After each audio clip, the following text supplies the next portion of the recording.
Excellent. Welcome to Planning Commission Special Study Session, July 9th. We have, first, if we can get a roll call, please. Oh, that's That's you, Brad. Commissioner Bagnall. Here. Commissioner Coronado. Here. Commissioner Duzan. Here. Commissioner Elrod. Commissioner Graham. Here. Commissioner Metcalf. Here. Commissioner Ranville. Here. Commissioner Rudnicki. Present. And Commissioner Samuelson. Here. Great. Thank you, Glenn. And here comes Commissioner Elrod. So everybody's And I'd like to commend Commissioner Bagnall, who walked here tonight and still beat me in the room.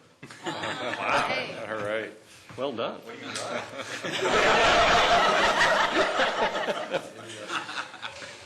Okay. Well, we just have wheels. I saw him when he was pulling in. We have some updates to the agenda, and I know we want to make a switch so that we can talk about Inspire Littleton first, so that we give Dennis some time for some presentation and discussion on that, and then I think Jan's going to come in and give us take us through the proposed zoning changes, or the proposed changes in the operating standards. So. You just don't think we'll get through 7 chapters? I don't think so. I think that might go over to the next one. So, Matt might. He was obviously moving pretty fast. okay. I might add, Mr. Chairman, we're also striking item B. Oh, yes. We'll bring that back at another time. Okay. So that's the update on the urban center status. So with that, Dennis, would you like to take us to Inspire Littleton? Yeah, absolutely. I'll pass out just the latest update, the same one that we did send out to you electronically. We're getting close to our 200 number, which is good. So good participation. I think the demographics are staying about the same in terms of male, female. We're about 52-48 still. Age is about the same, 45.7 I think is where we are as of today. And we're up to 200 or 195 as of today, actually. So we're above what we have as of last Thursday when we did the 190. So we are getting close, which is nice. And we're staying about the same in terms of distribution of location too. 80120 are still our winner. They keep coming in with more and more folks, which is good, and then other folks from Littleton as well. And then a distribution of people from around the country too. We just had no great concentration other than where the consultants are actually from. But I think people who look at the website out of curiosity or may have an interest here, they may own property here, they may have some other interest in terms of why they're getting interested. I did bring the computer along tonight. I want to kind of pull that up and talk about the questions. I know David had some questions about it, and I want to see if we can get an answer for you, Dave, in terms of, and if we can kind of explain what you're experiencing with kind of the loss of the questions. We'll run through and kind of look at what that looks like. And then we've got one new question up today, and we're looking at another question up tomorrow, but I wanted to get your feedback too as you've gone through this, what you're seeing is missing, what you'd like to have answered. So kind of think about kind of open-ended in terms of what you think would be a good question to be asking at this point. What's come up that you think the discussion is brought up and you'd like to see a bit more discussion on that, a little bit more clarification what that might be. And we had another question we were going to do, we will do I think anyway too, which was kind of follow up consistently with what we've been doing.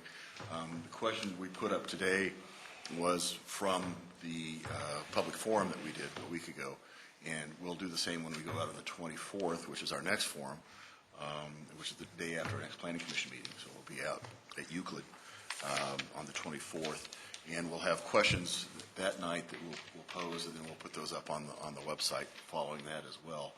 Sometimes a little different form, and if the questions come up at that meeting, we'll pose those as well. So as we get the discussion going, so I think it's a good opportunity.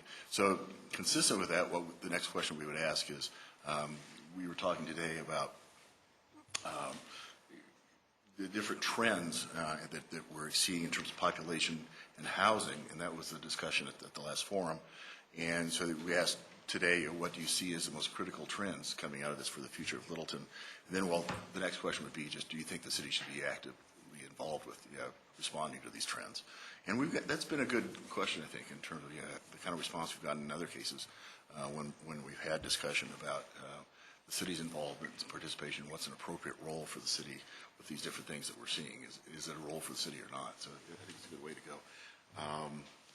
Questions about that at this point in terms of what you've been seeing, or just kind of general discussion? And if not, I'll get up and kind of pull it up and see if we can answer David's question, because it's a good one. Regarding participation, so given that it just feels that we've stalled, I mean, it went up a little bit from last time, but kind of hit this plateau. Are we considering, what next? We have, Glenn has a meeting with City Council tomorrow night, study session. But in anticipation of trying to get those numbers higher, we have put together a postcard that we'd be mailing out to every household in the city, just saying, hey, here's what we're doing. Please get on board with and come to our website, and also come to our meetings. So, and then we'll see what council wants to give us direction for tomorrow night. But we may or may not send these out, just depending on what kind of direction. But that's the thought, is to try and attract them. We've also talked about maybe getting more involved with ACC, other opportunities. But we have stalled a little bit. I think the consultant is still pretty happy with where we are. We still keep seeing a steady rise, I guess. It's not as geometric as we might hope it would be. We kind of hope that you really kind of expand and get more people. They'd be inviting more people, and more people would be inviting more people. But I haven't seen that. So we're hoping that this might do that as well. We continue to run Facebook ads that are targeted to Littleton. We continue to have it on all of our websites and on Channel 8 and in the newspaper that we put out. So, and we're getting good articles, I think, too. Jennifer's doing a What good about job. the downtown merchants? Do they have any posters hanging on their walls or anything like that? They do not, and that's a good idea. And they also have a newsletter that we've talked to them about getting this in. So, and then our economic development office actually did send this out in their. They have a hot mail that goes out to businesses, and they sent it out last week. And so it's saying, hey, please get involved. This is something that's an opportunity for you. So that goes to a lot of people. So we're hoping to see some rise after that. And we tend to see kind of a delay after we do these things, and then there's a little delay, and then we see a bump sometimes. So it takes people time to kind of Put it on their to-do list. Put it on their to-do list, exactly.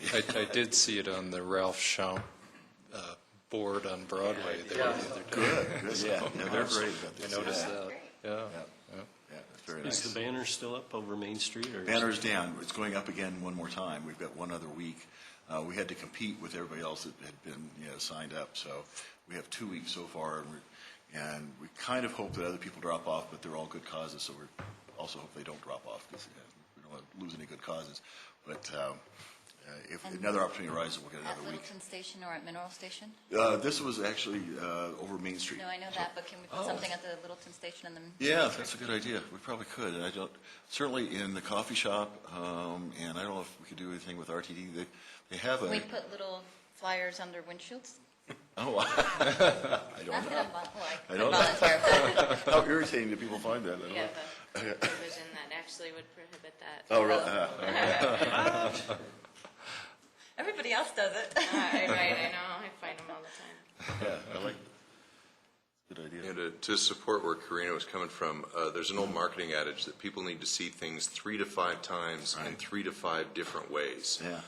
This postcard as a direct mail, I think, is a fantastic idea. Okay. And as case in point, I talked to 2 employees that I have today that live in Littleton that had no idea that we were doing. I bet. And obviously we're skewed because we're seeing it constantly, thinking that it's that prevalent, but Right. apparently it's not. Yeah. So if there is a way to to put banners at the light rail stop, or signs on heavy intersections, or have some vagabond steal a bunch of cards and put them on cars in the light rail parking lot. But you didn't hear us say vagabonds who are not commissioned by the city and not approved to do this officially. Anything that we can do to get this message out to the average citizen as often as possible. The Toad Tavern strikes me as something, or the other watering holes around town where people would go and theoretically remember that this is a nice idea. The more we can get this website out, the better, because I don't think that the prevalence in social media is going to be as strong as you want with the Hotmail and the Facebooks and all the rest. That implies that you are meeting their demographic criteria. And I'm finding that while I'm totally supportive of social media as a method, direct mail still works a lot better these days. Yeah, okay. So I'm totally supportive of that idea. Good, yeah. We've had good luck with this in the past, and we're really hopeful that this will get to. And we tend to do the larger size postcards, so people have to look at it. It's not as easy to throw away, and so it's worked fairly well for us. Could you remind of the numbers too? You said we're getting close to where we want to be. We have 295. We're 195. 195. 195. I mean, yeah, I'd love to be at 500, I guess. I don't know. When we talk to the consultants, they're pretty amazed at 195 for a community of our size. But I think Littleton has a history of a lot more participation than that. And so I would hope that we'd have a higher number. So What's our population? about 42,000. And what was the participation, do you recall, in the survey that we did for the downtown? The total number is 1412. Yeah, 1412, so on that one. And again, that was a direct mail, so it went out to everybody. So And posting in city offices, the library, museum. yeah, we did that as well, right? Yeah. And there was, and it went out in the newspaper, it went every place. So. And that was focused on the downtown area, so a smaller geographic area. Exactly. Is there a way to do this postcard twice, 3 weeks from now? So they throw out the first one, but we'll get the second one? I mean, I think that's a good thought. Yeah, it's expensive, but I think it's, if it's effective, What's the it makes the return whole, we want? Exactly, it makes the whole process worthwhile. So, I mean, I think that the value is definitely, the benefit, I think, is good. So, it's a good thought. Okay. So how can we help you? Did you want help with the questions? or- Questions? Let me first come up and let me pull it up because David has some questions, so I think it may trigger some other things for other people. And then we had just wanted to open up just in terms of what you see as potential questions that you think we should be asking, if with the kind of discussion you've seen on there, what you've talked to other people about, what is not being asked that you want to know for the planning process. And so at this point, we're still kind of asking large-scale questions, which often are overlooked. I mean, the question about, that you go to a city or a neighborhood, and you don't ask the basic questions sometimes. You get in the planning process, you get down in the trees, and you don't ask, do you want to grow? I mean, just basic stuff. What are you willing to accept to do certain things? And so we're trying to get at some of those real kind of broad questions and have that discussion. So, but thoughts in terms of questions that you see? Anybody have anything that has just? I think just a general comment would be just to stimulate discussion and to get some kind of reaction. Just positioning those questions as being more provocative and not so general. Tell me what you think. So really, kind of push. We've tried a few of those, and they haven't been as provocative as we thought. So if you have a provocative one, we thought downtown parking would be provocative. We thought, there are other things that we'd be asking that would be provocative. They haven't been, and maybe we're too buffered or something. I don't know. Somehow. So if you think of something that you think is a burning issue that will get a lot of hot discussion going, we're very willing to do that. So I think it's a great idea. Of course, I always think of physical planning because a comp plan will guide future development. So I want to know, are people comfortable with the level of volume of traffic? Are there intersections that are too congested? I can think of right now that Mineral going west in the afternoon is pretty backed up at Santa Fe. And if you add development at the light rail, it's going to get worse. So people may want to, know whether or not there's going to be an impact by adding density. Always, when you add density, you impact traffic, and so that's a question. Are you willing to accept a little bit of? Of course, I know the answer. A little bit of additional traffic for increased economic growth? I mean, what are the trade-offs? Or what are the trade-offs they're willing to accept to keep a city viable and growing and healthy? I think it's great. And one of the things we're looking at doing later on, as we get more and more feedback, is give people a budget and say, okay, if we've asked, these are the things we've heard people asking for. You have $1 to spend, and each of the things has a certain cost to it. Here are the costs associated with it, real generally. Where would you spend your dollar? So, and I think that's a good way to get people to kind of set some priorities in terms of, I think right where you're thinking too, and I think it's a good idea. We've asked the street question. We haven't asked the intersection question or the traffic question. I think that's a good way. And personally, I don't think Littleton has a bad traffic problem compared to other places I've lived. But there are peak times where there is traffic. Right. Absolutely. I think it comes down to the word inspire. That if we're asking people to be inspired about the future of what Littleton is going to look like, I think John Brackney said it. What do we do to make this cool? And what does cool mean? And I have my version of it, but each person in this room has a different version of cool. What does cool mean to somebody who's 65 years old? What does cool mean to somebody who's 18 years old? And what kind of amenities, what kind of parks, what kind of, I think the space, the Space Shuttle Enterprise thing at East Elementary School is cool. Yeah. But yet we're not seeing development in that area. I think, the trails over at Winnetka Ponds are cool, but it's for a different demographic. So to each demographic, what would they want to see in this city? And if we were to put a buffet of cool out there, what would it mean? Does that mean restaurants? Does that mean concerts? Does that mean trails? Does that mean eco-development? Okay. Good. Anything along those lines, I would hope would inspire some conversation. Okay, good. But I don't want to get too academic in the questions, because if they're too boring of a question, we're not going to get a response. Absolutely. Even though there's a very targeted reason we're asking it in the way we're asking it, that's not going to get the general population to bite in. Yeah, good point. I like just the basic question. What do you think would help make Littleton cool? I think that's a great open-ended question that we could definitely ask. So, and then pick out of that and target by age group. So, would be a good thought. Sort the answers by demographic. Yeah, great. Okay. Other thoughts? David, do you want to talk a little? We already have questions that talk about values, I believe. What are the key values in a community? Because values will help set goals for future development, as long as as future applications and development planning come up, you always want to gauge them against the values of the community. So those are key. Good. Yeah, we have some, but we can certainly ask more. I think that's a good thought. So. Anything else? David, do you want to talk a little bit about your concern about the questions disappearing, and I'll see if we can figure out what that is. Because we haven't seen it, but if it's an issue, they've been very responsive, by the way.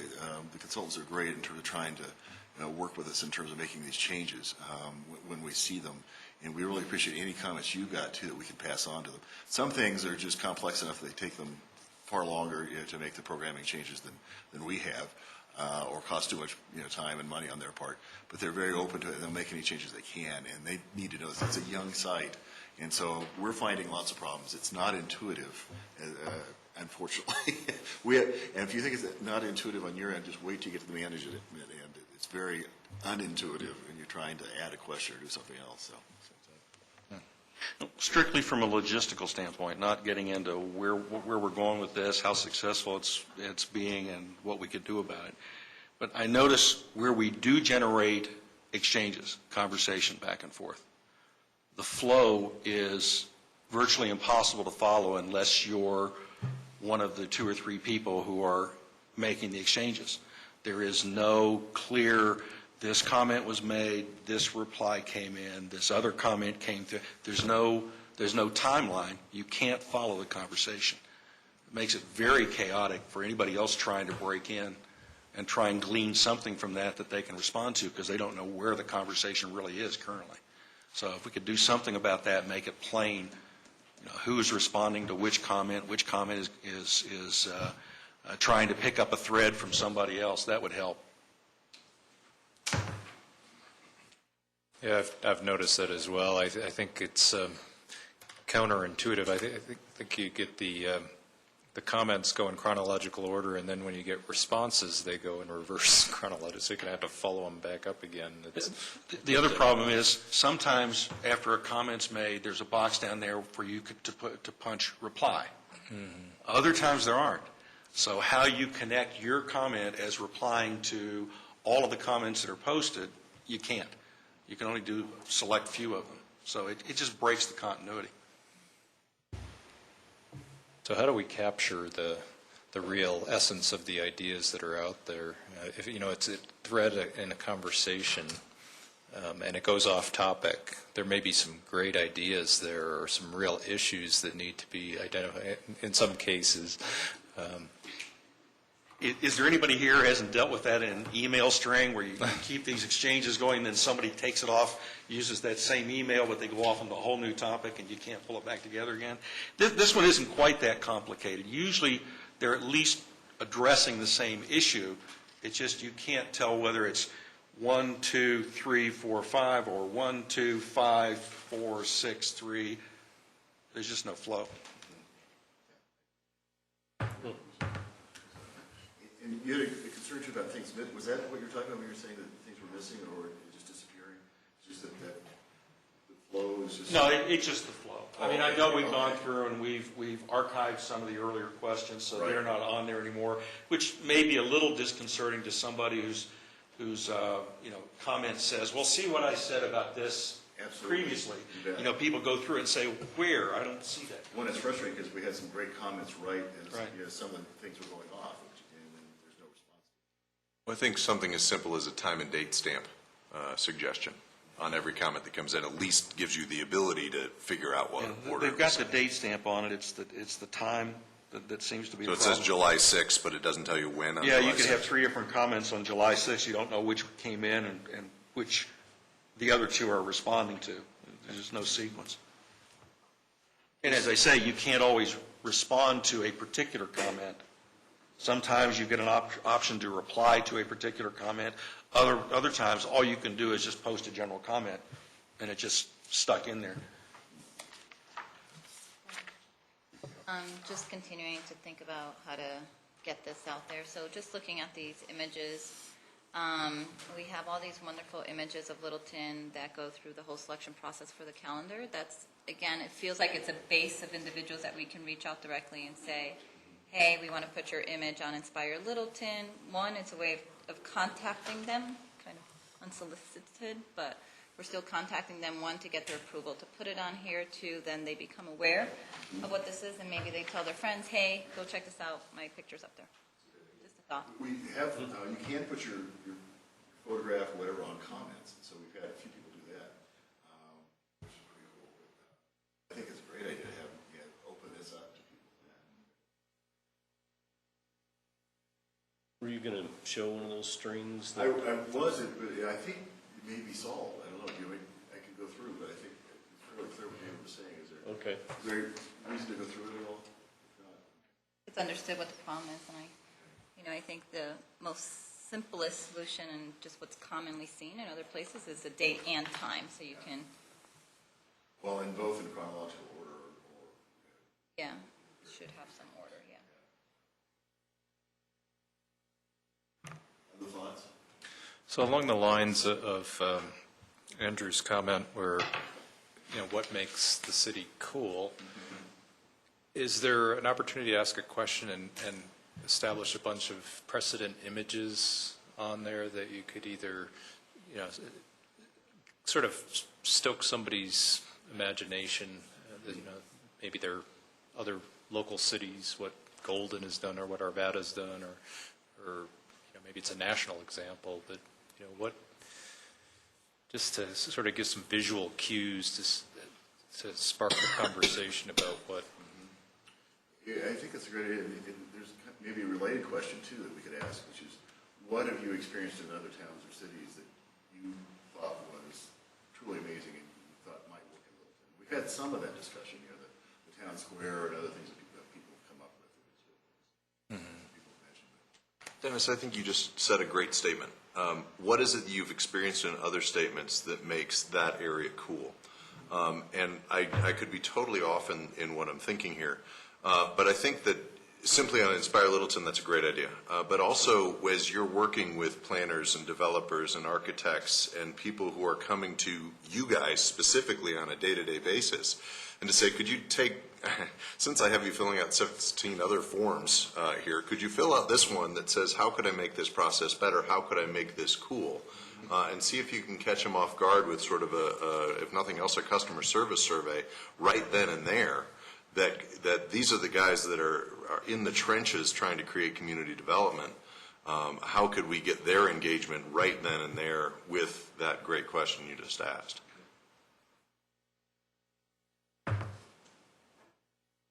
Everything except for the guy who just got a traffic ticket, I think, would be a great audience for that.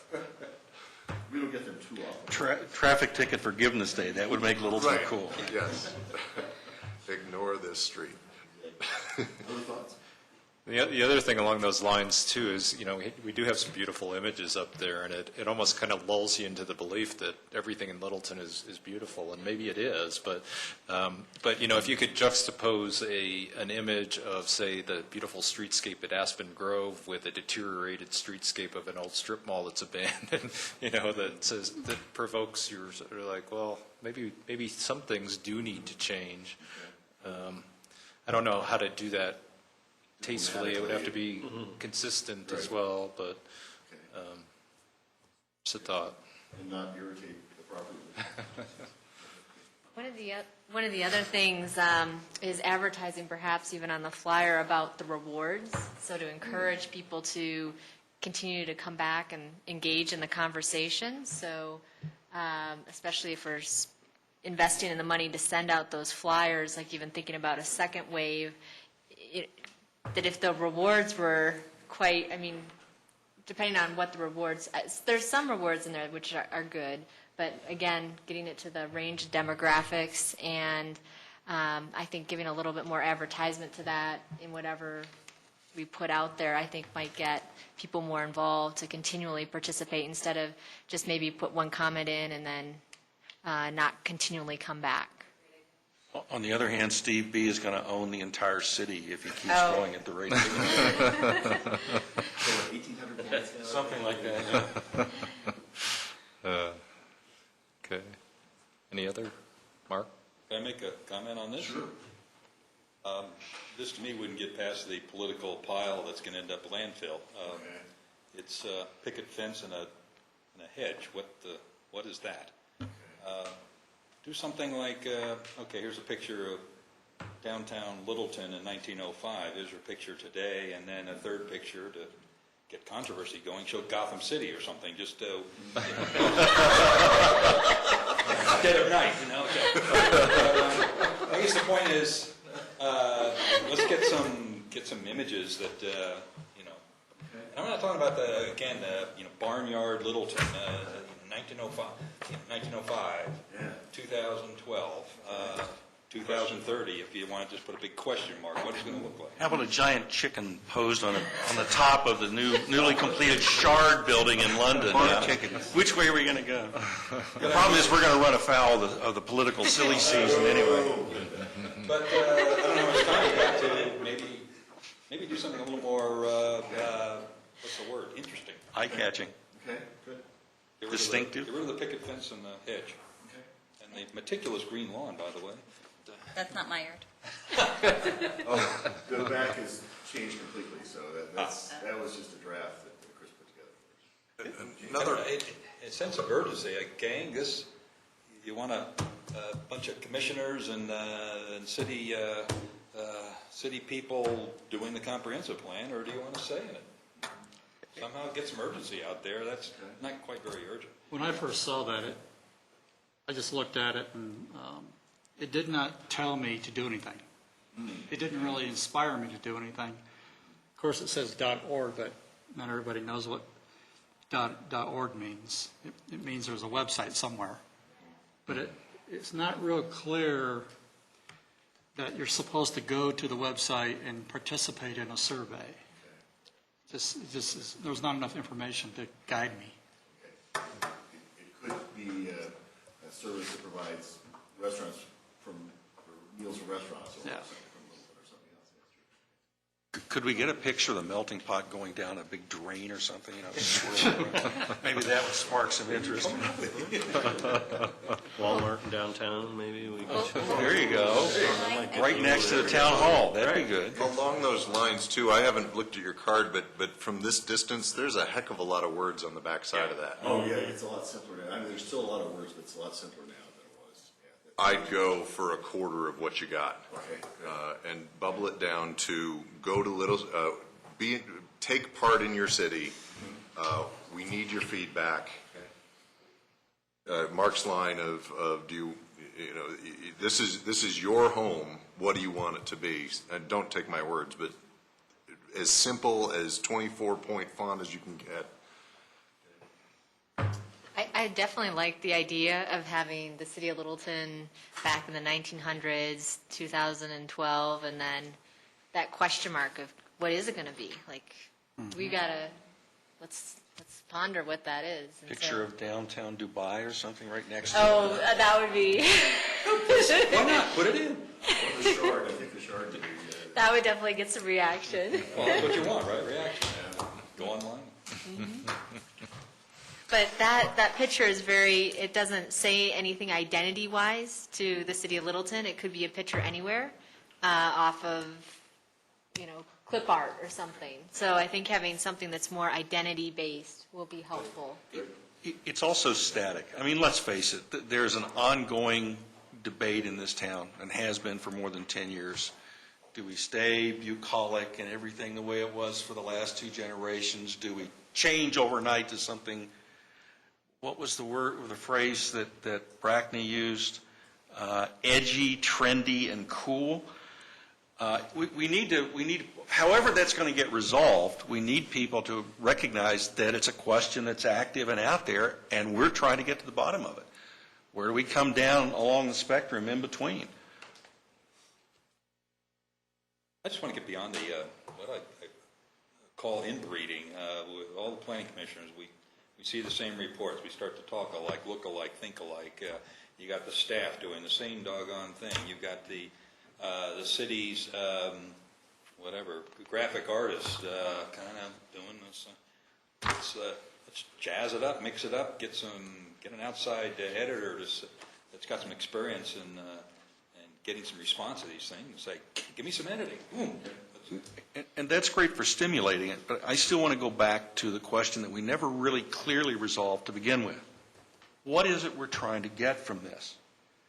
Is it enough just to say, oh, we want to swing toward our neighborhood? That's not going to help us with city planning. So what is it we think what is it we hope to get from the comments coming in? Is it something to tell us just the general vision that people tend to have, where it centers throughout the community? Are we looking for, a vote or some indication of strong support, or equivocating on particular elements that could go into the plan? I mean, if all we're using this for is to stimulate discussion and interest and creativity among the population, that's fine. But if we're thinking we're going to get something, a handful of elements that we can then say, the people have pretty well clearly indicated this is the direction they want comprehensive planning to go, I've got to tell you what I'm seeing right now isn't getting us there. Why are we doing it otherwise? That's my question. Yeah. If we're not getting some direction, then we'll sit down tomorrow and start writing the thing. There are 3 ways of doing this, and I'll grant you we can do a mix of them and still accomplish what we're looking for. If we're doing a survey, so far the questions have all been yes or no. The only answers are yes or no, and the most response we've had is 33 people. It's not going to tell us anything. So if we're going to do a survey, we better come up with some questions that ask for more than yes or no. And it can't be the Stephen Colbert kind of question of George W. Bush, great president or really great president, because that isn't going to cut it. If it's going to be simple brainstorming, then there has to be an adult in a room to adjudicate. I mean, the idea of brainstorming is throwing ideas up. You don't let anybody critique it, and I'm more guilty of it than anybody else. But you also don't turn it into a conversation that goes off in two or three people going off on a tangent someplace. If it's brainstorming, it's brainstorming. It needs to be facilitated.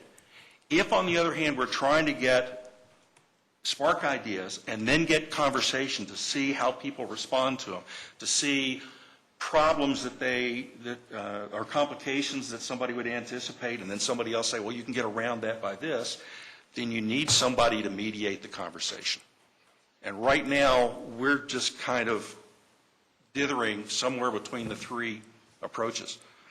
And I think what Dave's saying here, I think maybe the critical component that's missing or we've lost sight of is setting really the key objective of what we're trying to achieve.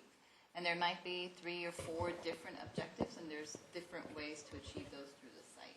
So one might be a survey, one might be a brainstorming, et cetera. So I think if we just come back to give ourselves a little bit more structure, I think, instead of keeping, what are your ideas, how should we tweak it? I mean, as you can see, we have lots of opinions. But I think it's about coming back to the objective and saying, okay, does that new approach or does this type of question answer or address this objective? And it'll just keep us all kind of in check, that then we do get the end result that we're looking for. Maybe it's worth taking a look at that. Look on the bright side. Nobody's raised the question of how many chickens we should have. Yeah. There's a good one. One thing I think that might be very valuable is just to step back and ask ourselves, what would be 3 things that would tell us that this whole process was a success? Let's say the whole comprehensive plan process. And what would those 3 things be? Density. Just throw out some. Density. What kind of density does Littleton want? And where? And where? What trade-offs are you willing to make? Economic expansion. Shopping opportunities, whatever. Be interesting to know. What does Littleton want to be known for? We tried that. We know it doesn't want to be known for killing prairie dogs. Native prairie dogs. Green prairies are okay. I frame that in the question of who's our audience. Is our audience the people who live here and what they want it to be? Is our audience the what I would imagine, in my opinion, the families that are currently living, they're not the families, the young yuppies that are living in Wash Park and Hilltop and Park Hill that are looking for a nice place to raise a family? Is it to bring in people from outlying communities that want to live near downtown? Who is the audience that we're trying to sell this comp plan to? And then identify what draws them in and what pushes them away. What are their yeses and what are their nos? Of any age group. Of 10, 20, 30, 40, 60, 60, 70, 80. Sorry, any lifestyle. We'll set the age group thing aside, just lifestyle. Sure. Do you want white picket fence and hedges? We're selling that. From a very specific point of view, what areas and or parcels are we willing, and that includes existing development, what areas and or parcels are we willing to see change? Or would we like to see change? So redevelopment versus greenfield. You counting them? Well, yeah, because there aren't that many. Yeah. I Well, mean, there's existing development along Littleton. There's Marathon, there's Nordgren, there's the southwest corner of Mineral and Santa Fe, there's the southeast corner of Mineral and South Platte Canyon. There's the triangle, if Charlie Ergen ever lets go of it, at Bowles and Santa Fe. Am I missing something significant? That's about it, other than that, it's redevelopment. So, Right, redevelopment. Where would you be willing to see redevelopment? right, and how much density are you willing to take Right, when you see right. development because of the economics of it? Because the comp plan is just Perhaps going it might to, be less density. In some places. Go back to 35,000 or 25,000 in Littleton. I people think want what that. we have to be careful of is getting stuck in our own terminology. So you say what density? So maybe I could have somewhat of an educated definition around that, but my husband wouldn't, right? And not to put my husband down, it's just like he's not. It's not where his head is. It's not in his terms, it's not in his vocabulary. I mean, he may describe it, and I think that's just something that we just, again, have to be careful about how we phrase these questions, that it's not us talking to ourselves, but it's a whole span of different, yeah. traffic, that kind of stuff. Well, for example, and I'm not picking on Randy, but he was talking about density and the traffic that goes along with it. Depending on how you approach it, both from a planning and code standpoint and how you encourage or attract developers, density could in fact not necessarily require a lot more traffic. Density that takes advantage of walkable distances to not just amenities but necessities and to light rail and that sort of thing doesn't necessarily have to generate more traffic. Traffic. Well, and actually, what type of vehicles will we be driving in 10, 20, 30 years from now? And for example, I saw a golf cart at the intersection in Littleton, at the intersection of Prince and Santa Fe a week ago.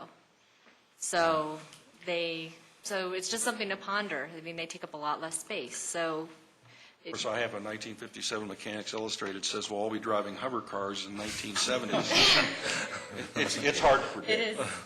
But We actually looked at the traffic numbers, thinking that would be an interesting trend to show what's changed since 1980. And actually, you'd be surprised, going back 10 years, there's been very little change in the number of cars on the major arterials. Actually, there was an article, there's a great article. Did you read this one too? Yeah, I think we all have the magazine folded to this open to the same Well, page. actually, they do say that, car usage per person or whatever the metric is has gone down, right?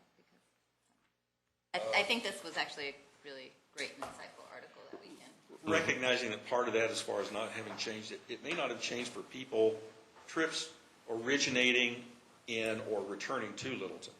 Where the volume is increased is the flow through or past Littleton. I mean, Littleton has rearranged its streets. You want to go north or south? You go Santa Fe, you go Broadway. That's it. You want to go east or west? It's Mineral or it's Bowles, because Bellevue dead ends. So we pretty well constrained what we can do for traffic flows. Right, and I don't know peaks, so the peaks might have changed. You might have more coming home traffic than 10 years ago. I'm not sure. It's just total numbers for the years. But Going back to what we want to get out of the website, or the website.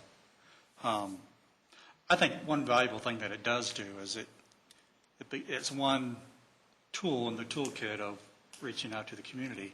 And so it's the first, I think, step in reaching one segment of the population.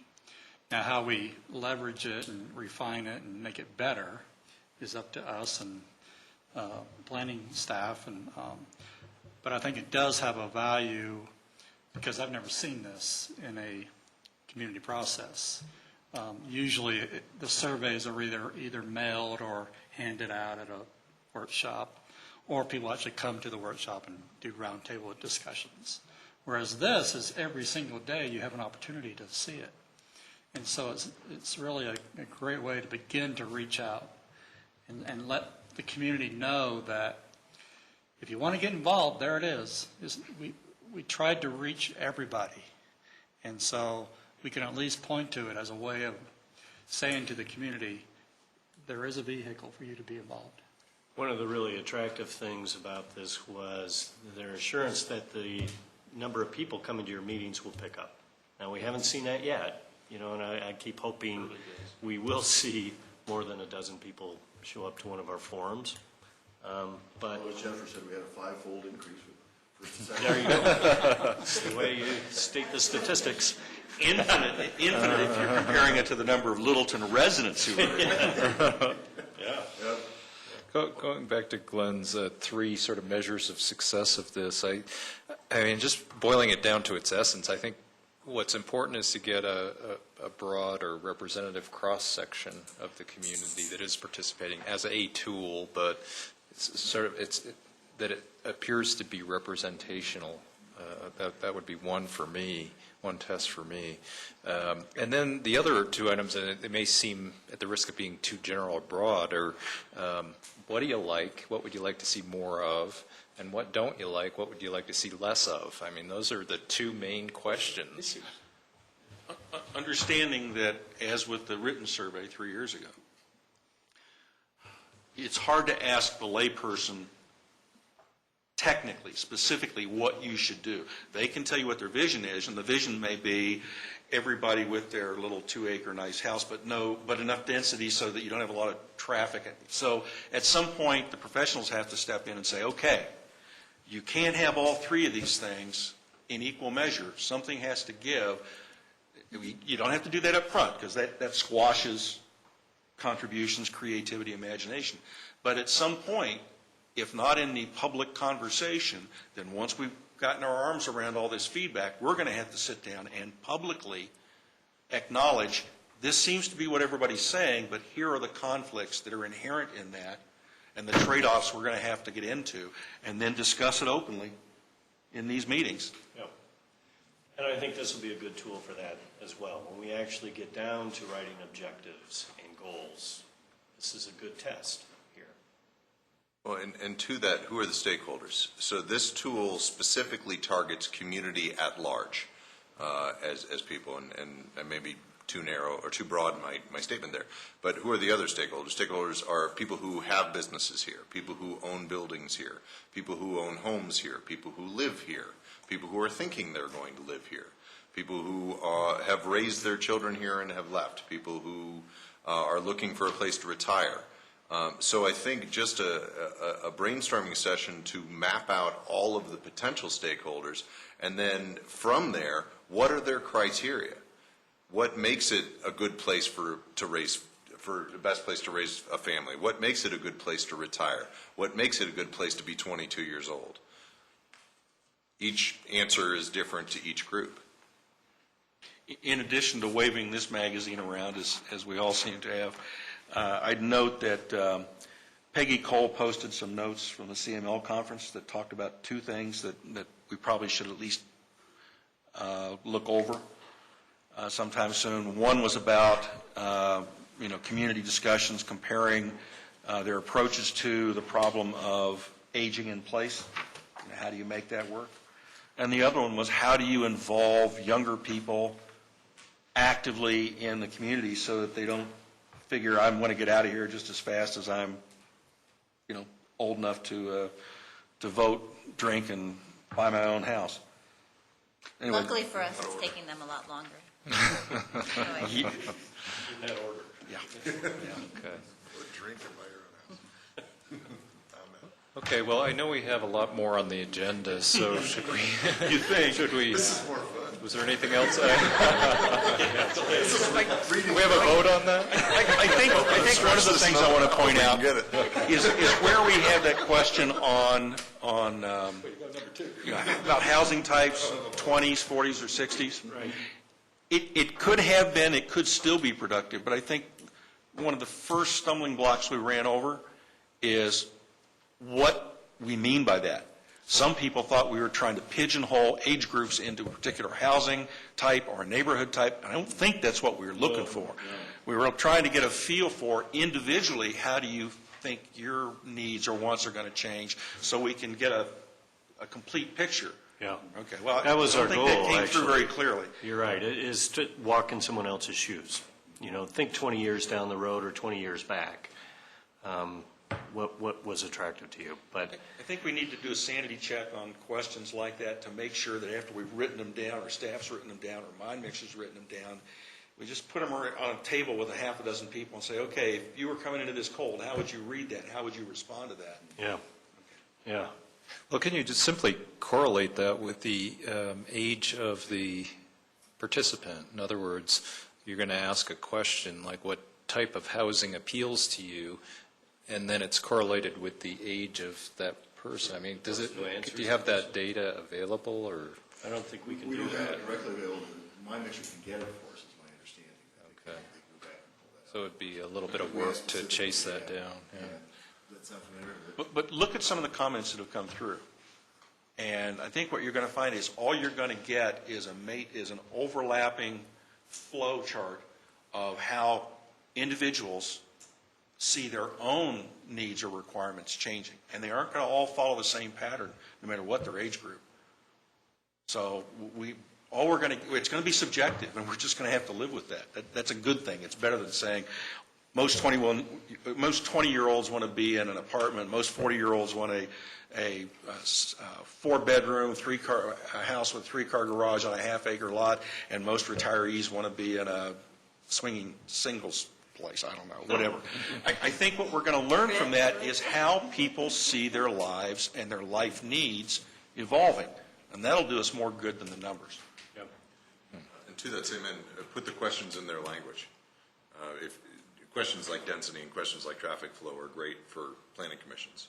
Questions like what kind of house do you want is confusing to a 20-year-old. Right.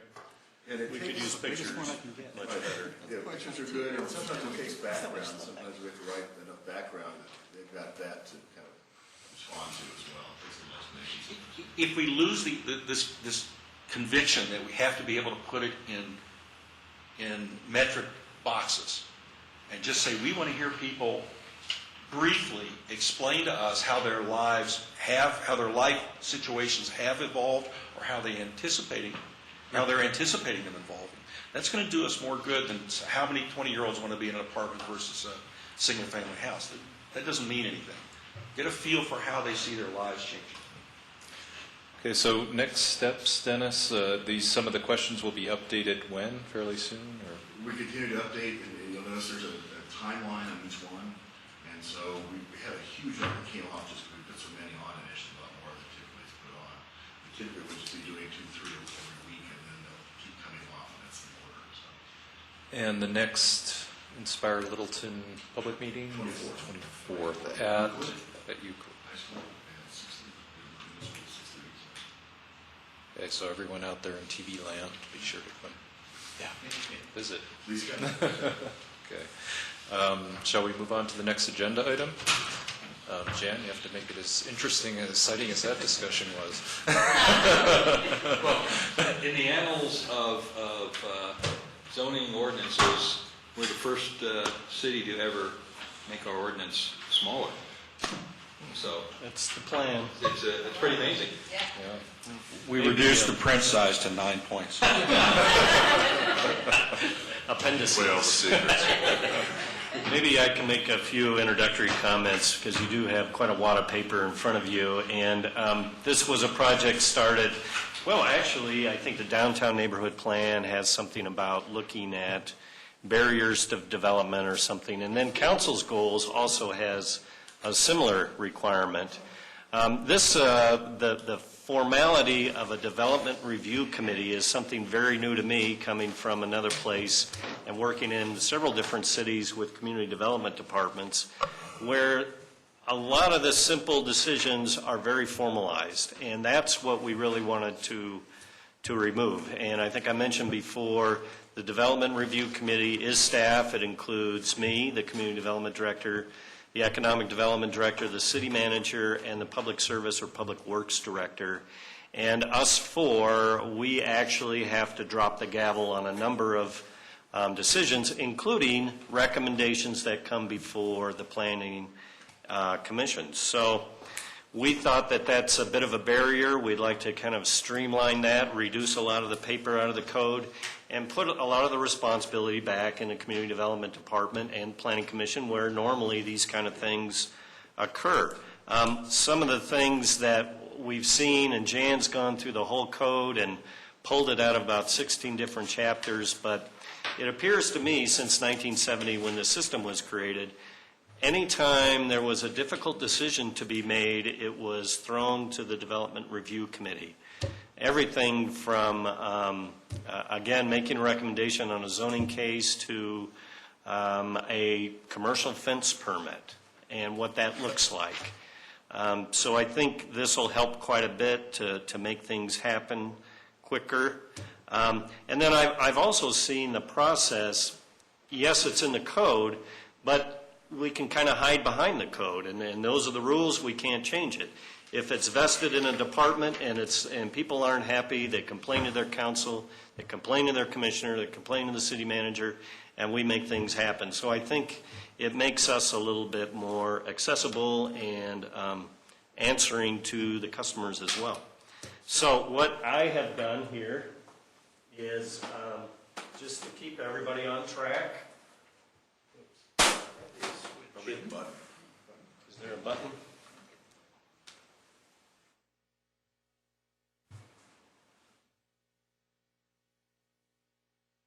If you could see behind the screen. I know there's a button, it's gone up and down. I think it's on that little tablet. See, somebody's listening to us.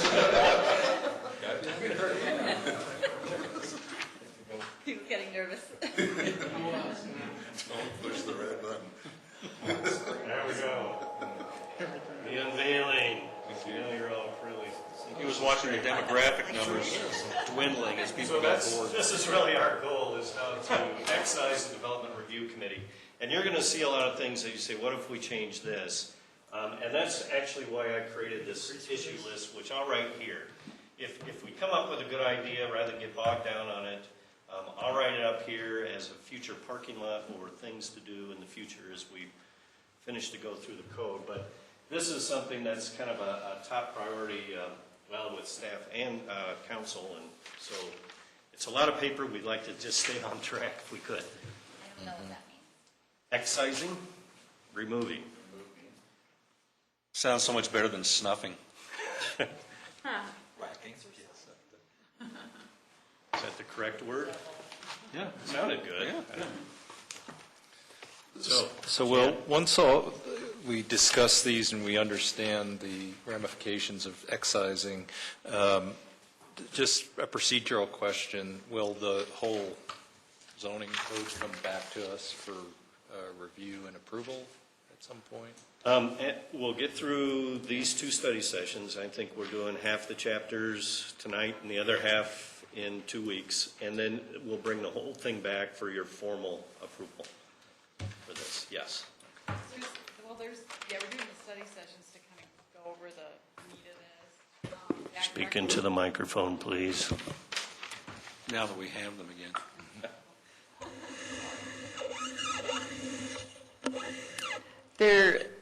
We're doing the study session so we can avoid having this lengthy discussion on all these little things at a regular meeting. But then you'll have a regular meeting that you will do your formal action on as far as your recommendation to council. And then you'll see the ordinance in that funky ordinance format, It's hard to follow. So I don't know if you're going to be taking these to study session to the council first before we do that, or... I don't know yet. Yeah, okay, so, anyway. And I don't believe the next study session, because I was going through the second half that you're going to be getting on the 23rd, and it's not nearly as cumbersome as, and this is the worst of it, yeah, I think, so. Okay. Well, I don't know if you want to just go through. I started with Chapter 1, of course, and I included the entire section of definitions, but the amendment is really involving, out of this section, is deleting the definition for the DRC. It's adding a definition for the Community Development Director and a definition for the Public Works Director, since they're now being referenced in the code. And I also put in a definition for the operating standards, since that's something new that we're proposing in deleting a lot of procedural items out of the code into a standard document that the Community Development Department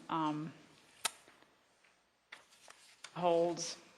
And then just made modification to the sketch plan definition, and the reason for that is because the sketch plan was a tool that was used only for conditional uses, and as we get back to Chapter 7, I'll explain a little bit more how we've decided to use a sketch plan for other development projects that aren't just a conditional use. So those are mainly the changes in the definition section. If you had any questions about those. And then, yeah. Mm-hmm. Regarding Chapter 6, it talks about application to an administrator, and I didn't notice a definition of the administrator in. Oh, Chapter 6 is the floodplain regulations, and that was kind of written, it's a chapter in the zoning code, but it was written separately outside of that because of FEMA and everything. And so Chapter 6 has its own, and I don't have them in here because we didn't change them. Chapter 6 has its own section of definitions in it, and it does define the administrator. Okay. I just didn't Yeah, and I didn't, like I said, I only put in the sections that we were making changes in, because as you can see, there's already a ton of paper here, and it was going to be worse, so apologize for that. It makes it a little bit confusing, but yes, Chapter 6 has its own set of definitions, and it does define the administrator as a floodplain administrator. And a long time ago, the floodplain administrator was actually the planning director, but that has long since changed and is now more appropriately, and has been for some time, the city engineer. So, and then in Section 10-1-5 is the zone districts created. The only changes I made there was to eliminate the two obsolete zone districts that we have. The mobile home district and the STP district. We don't have any properties in the city of Littleton zone mobile home. We have not, I mean, we didn't when I started working here 22 years ago. The STP district was a specific special zone district that was put on the Marathon property, and that was removed when they rezoned the property to PDR and PDC. And the STP district actually predated the PD district. So I was just proposing these are not on the zoning map. I think it cleans it up to take them out of the code. And both, they won't be missed, these districts, because the planned development district can actually accommodate the type of developments that those accommodated before. So. Just curious, Jen, the mobile home residential communities that are here now, what are they zoned? Well, the Meadowwood mobile home is Zone B3. And that's Zone B3 because many years ago, the zoning code actually allowed the Board of Adjustment to grant special use permits for mobile homes in the B3 district. So it's a strange thing, but that's what that is. And then Molehurst is actually a PD. It's a planned development. So, and then let's see. And then 10.1.7 was a simple change of basically deleting the DRC on there was just one section in here. It was just the section that generally talks about the planning divisions and its general administration of activities and maintains records of all actions taken by the planning division. I eliminated DRC out of that, and I added historic preservation because that wasn't included in here at the time. Because when the zoning code was originally written, the historic preservation code actually was dealt with by the museum and not by the community development department. So I added that in, and then of course, Where did you add that? it's on page 20. You can see the big, it's sort of in the middle of the page. Number 3. D3. And I apologize. After I printed all these out, I realized I should have probably done the page number line. So, the next time. So it's just in caps if it was Yeah, added. it's in caps when it was added. Yeah, and the strikeout is a deletion.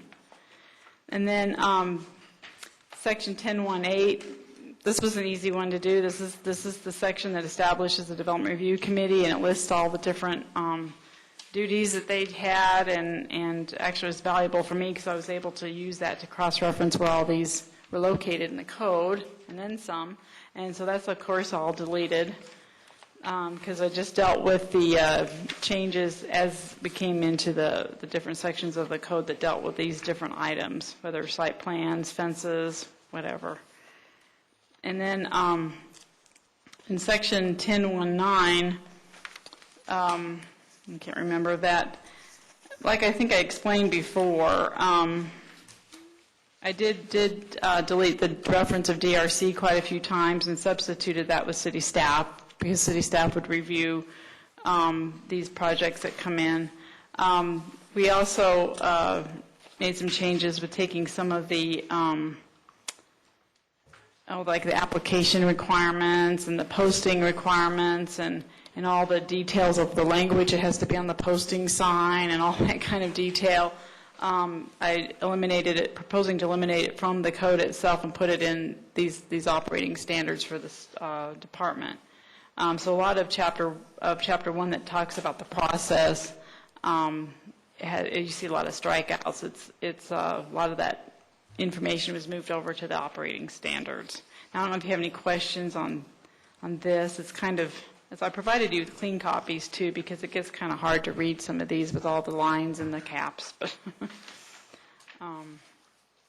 How'd you decide what to keep and what to put in the operating standards? Because you still have title commitment, sheet size. Well, we decided to, and some of it's redundant in the operating standards, but when there were some separate documents that weren't actually details that go on a map, I decided to also leave them in the code, just so, because that's pretty important that the title commitment is there, and we wanted to make sure that we didn't have somebody questioning its enforceability. So a lot of the documents like drainage studies or title commitments, I went ahead and left those also in the code.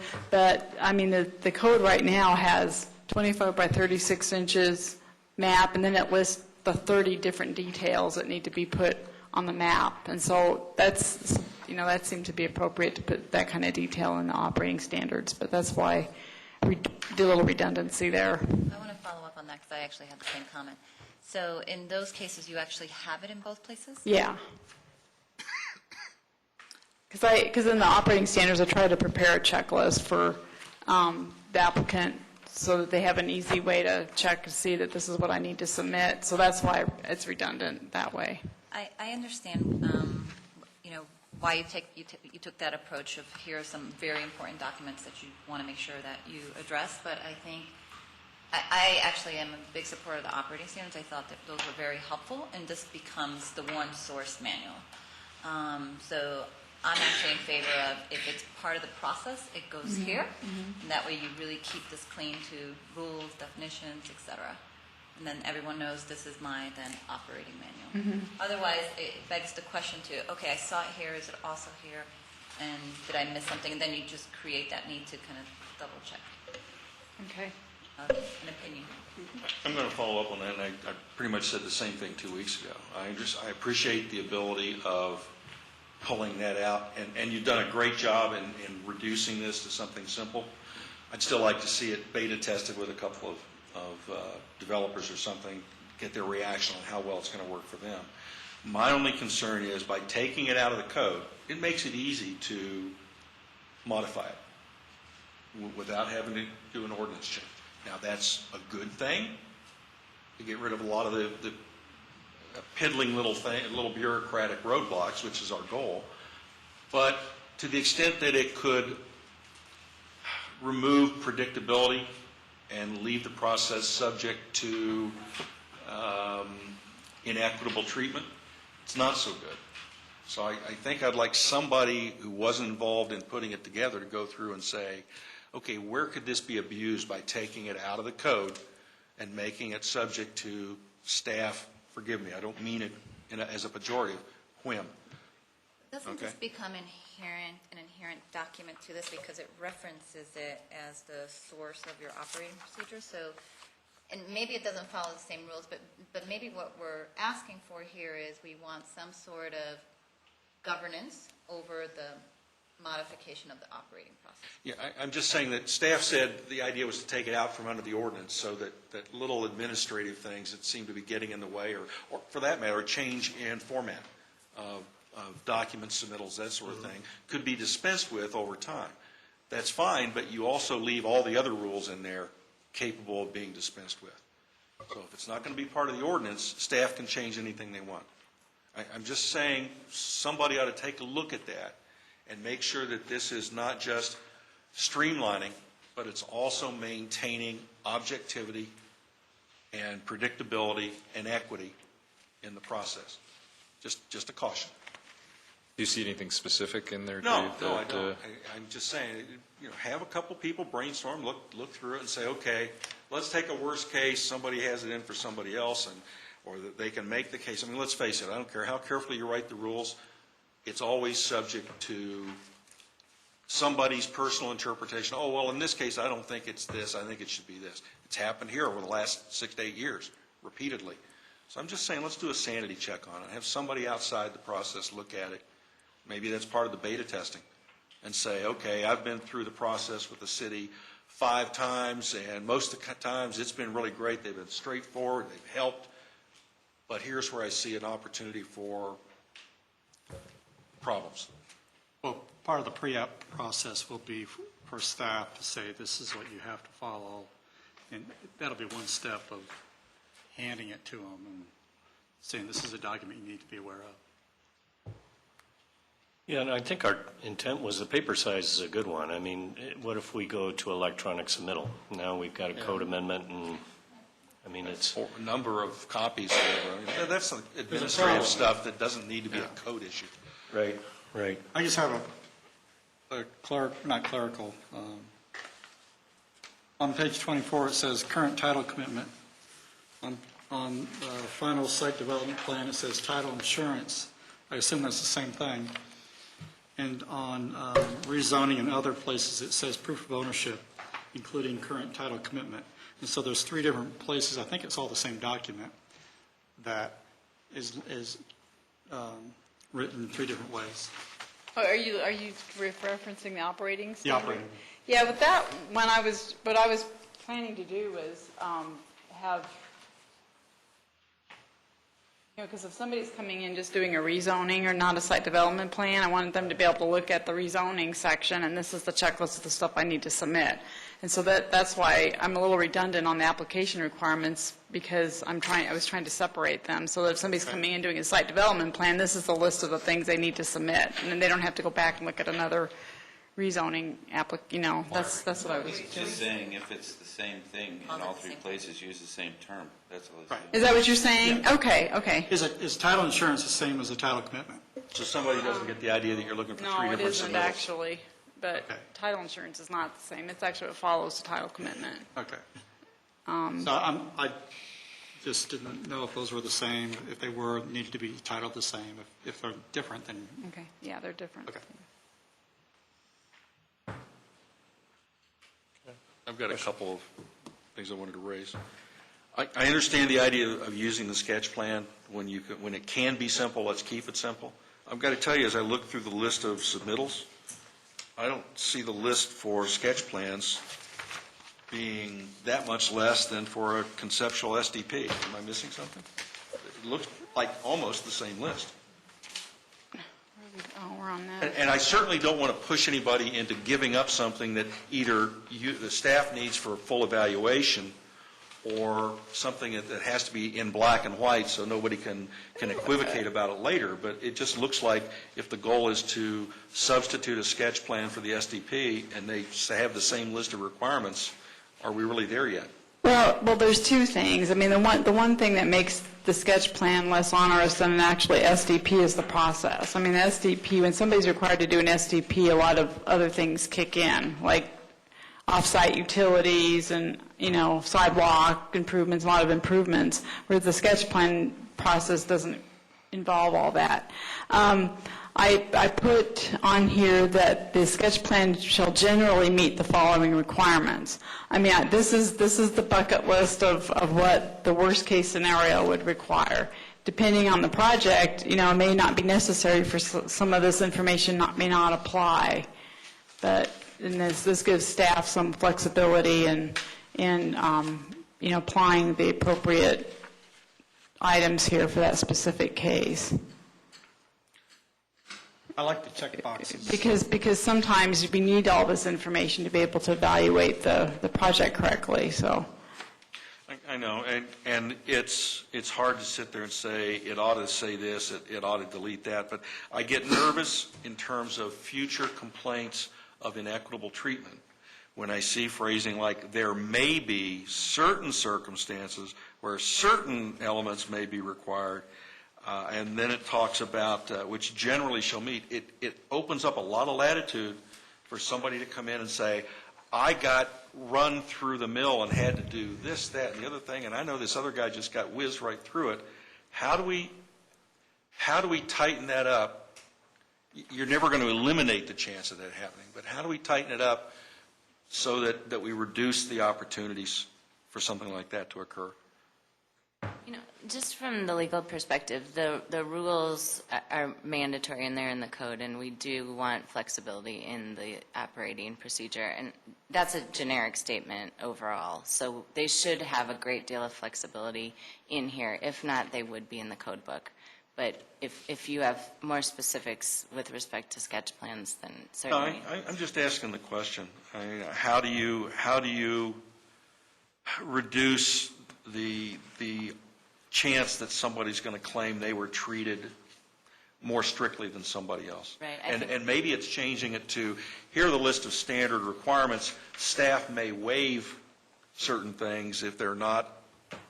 I don't know. I'm just saying, and it's more from a legal question than anything else. How far can you go and make sure you have the really necessary information required without creating a perception that somebody's been treated more harshly than somebody else? Mm-hmm. No, that's a really good question. And one thing we do always look at is precedent. So are we setting a precedent, and what does that mean for future projects and issues? So I think it's okay the way it's written, as long as staff keeps that in mind when they're processing.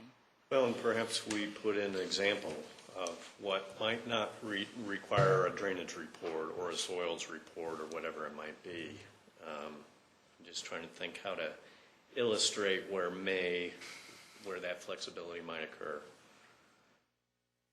Or some sort of a matrix, or something very simple. I wouldn't try to make it cumbersome, just a matrix with some parameters established or Like criteria. ask these 5 questions, and depending on your answer, go to what were those books that if you say yes, then go here. If you say no. Well, I mean, we have a pre-application conference, and we sit and talk to these folks, and the engineer sits there, and, if they're not proposing anything that's going to increase the amount of impervious surface on the property, he's not going to require a drainage study. I mean, it's usually pretty. It's a no-brainer. Yeah. I think that is I do like that initial step that becomes that, let's come together, let's understand what you're trying to do, and then that way we will help you to identify what are the key components of this. But that particular process wasn't outlined for the sketch plan.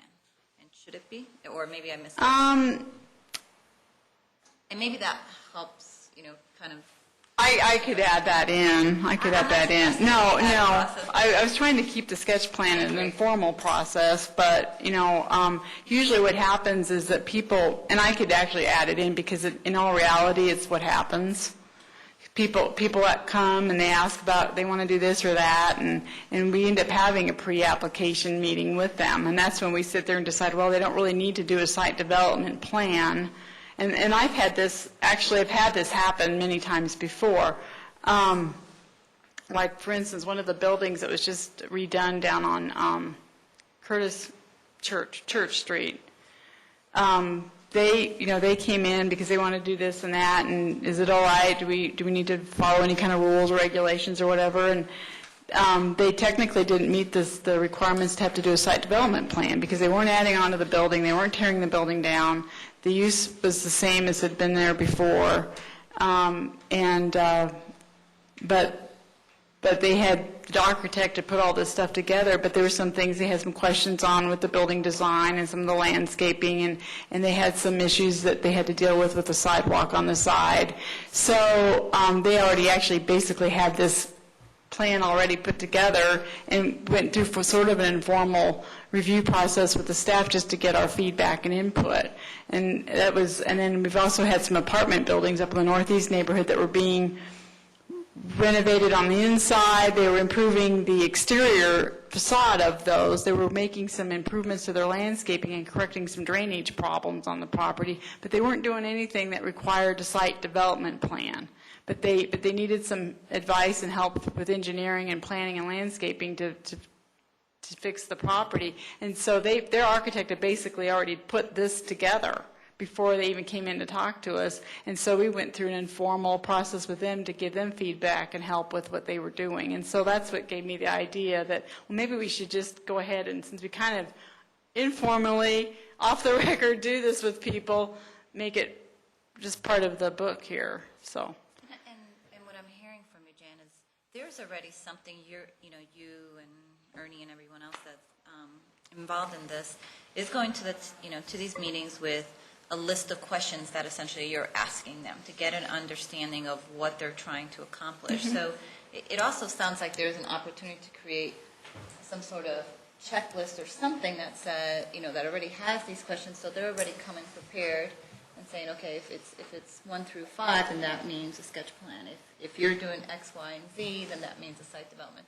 So it sounds like some of that, to your point. Well, that's what the meeting is, the pre-application meeting is. Maybe this is, this eventually, I think, can replace that initial meeting. So if it is as structured as that, then it's fill this out, then they can already come to the meeting somewhat pre-prepared. That I think is the intention of the list. The only thing That's of what they have to do after they have the meeting. But even coming in, they well, already it's know. what they have to bring into the meeting so they have a basis for the discussion. We do have a form that they fill out, and then there's a second page of that form that has sort of highlighted the different issues that we'll be addressing at the meeting, like drainage or traffic and all that stuff. Yeah, we do kind of have that. That form actually could probably be improved. It was developed several years ago, and being one who uses it needs some improvement, so.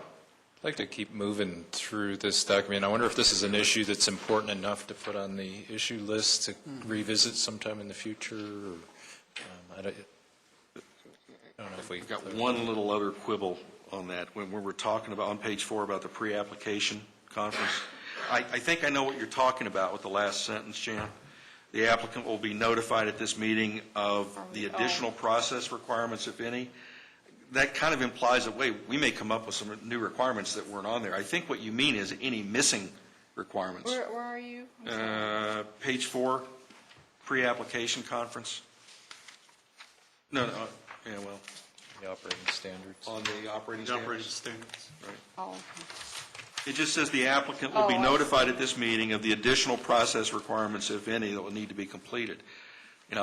That could be interpreted as, what, you're going to come up with some last minute thing? That's not what you mean, I know. No, that's not what I mean, actually. Right. Yeah, what I mean is. No, I've made a career of anticipating possible problems and avoid them up front instead of dealing with them after. If they come in like if we have a pre-application conference or something that we think is going to just be a site development plan, and we discover that, the property isn't platted, then that's another, or they're coming in for a pre-app meeting for a site development plan, but in talking with them, we find out the use isn't permitted on that property. That what I mean by additional process requirements is if they may have to do a rezoning application, or if they may have to do a subdivision plat application to finalize the development. That's what that is intended to mean. In which case, he would be notified of the process requirements. Right. Period. Yeah. Right. Not additional, just. Yeah. I always try to anticipate what might happen 10 years from now when all of us honorable people are gone. Well, that's a good, I can take that out. Yeah, take additional that's out. good. The process requirements may be nothing. They already have. I've cut and pasted a lot of this stuff from our existing application packets we have, so the editing is welcomed, You've been busy, so. It's a lot of work. My brain has turned to mush. So, yeah, that's a good. Way, though? So just looking at time, I'm sure there's lots of comments and different kinds of feedback. What do you recommend the approach is? Should we just email all of our comments, or are we going to go page by page? What's the most effective use of everyone's time? Somebody's gone. We can certainly take email comments and then bring them up in the meeting, because there may be some conflicts between them. I guess That's not a bad idea. I mean, that sounds okay to me in some respects, because if you just have some editorial things like that are small that I didn't catch or something, and then if you all seem to come up with some that it seemed like a bigger issue we need to discuss, is that? Yeah. Well, or we go section by section and just ask are there burning issues with section such and such, such, such? And then maybe we use this meeting for that, but if there's other things that you can email, we'll certainly compile a list. Yeah, I would definitely suggest that substantive things are discussed here. If you have, minor modifications, don't email them to one another, just email them to Glenn and Jan. Yeah. Well, I thought it was very helpful the way you were going through this. I think we just have to be careful we don't get bogged down into detailed discussions, and we do put them on that issue board. So if we could just give an overview of why these changes are occurring, I think that's helpful. Okay. And then we can, and if we have an opportunity then to go back and review them further and come back with our comments at the next meeting. Okay, well, ending up chapter 1, that's pretty much what that was to put a lot of this stuff up in the process into the operating standards. And then, like I said, Chapter 2's changes were basically eliminating those 2 obsolete zone districts, and then down into section regarding the PD district and the other section regarding OS, Open Space District. All the references to the DRC were removed from that. So can we address Go ahead. Chapter 2? Sure.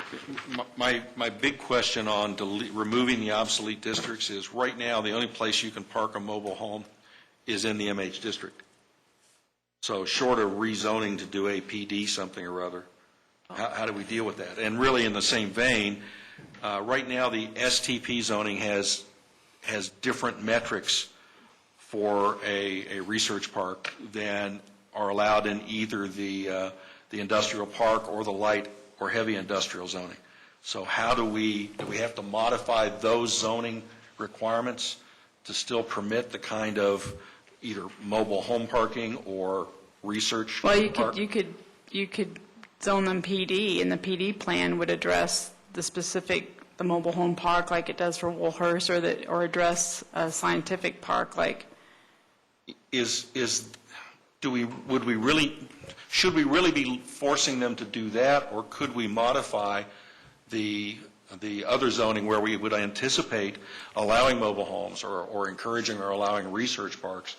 Could we work those changes, the modifications into the other zonings so that it's already a done deal? If somebody wants to come in and do a research park, the IP, I1 or I2 is already set up to accommodate it. Doesn't have to be rezoned. I think your question is, are these indeed obsolete? Well, or maybe as categories? standalone districts, they're obsolete. If we're saying they're obsolete because other zoning categories can accommodate them, let's go ahead and work that accommodation into the wording on those zoning districts instead of forcing them to go through a PD somewhere down the road. I could see the STP trying to modify the industrial district so it's allowed use, because typically, the most least intense use is allowed in the heavier districts. So we could define that. The mobile home, I think you're going to want to look at any new mobile home project. I'm putting them together because it's basically the same question. How do you accommodate it? Right. If we're not going to accommodate mobile homes anyplace, let's say so. If we are, and we're saying in here, well, you can accommodate that in the other zoning districts, fine. Let's show how, because right now, going by the chart, the only place that allows mobile homes is the MH district. So let's make it clear to somebody up front, you don't have to come in and look for a home for the mobile home districts. We're going to tell you up front where it can and where it can't be accommodated. The STP is more a question of some of the metrics. Setbacks for the facilities in an STP district are greater than they are in the I zones. Density, size, that sort of thing. So let's anticipate it now. If we say we're going to accommodate them in other zoning districts, let's make those accommodations in black and white up front so that nobody thinks that we're jerking them around when they come in with a specific request.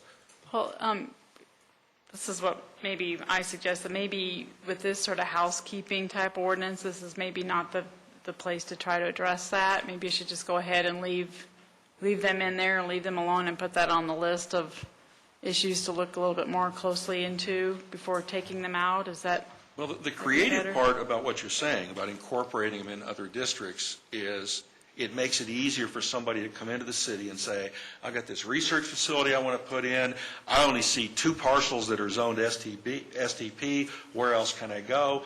If we've already anticipated this and modified the I-zoning, we can say, if you meet these following particular requirements, you can do it in any of these I-zones. It's already done. So they don't even have to come in and talk about it, negotiate it. It's stated flat out, here's where you can do this. There's certain slightly more stringent requirements you have to meet, which is kind of the point of having the zoning laid out in black and white up front. But it's a bigger issue than housekeeping then. Yeah, that's what I'm saying. It's a bigger issue than housekeeping, so I'm suggesting is that in this draft around. Oh, no, I wasn't saying we're going to settle. Go ahead and leave them in, Right. and then we'll take this as a separate look at. I just wanted to get it out there on the table. That's fine. Give you a Yeah. chance to digest That's it. fine. Although, coming back to the housekeeping, I mean, that's what you're doing. These are no longer, we don't have this zoning anywhere, so you're doing the right thing by taking them out. They don't exist.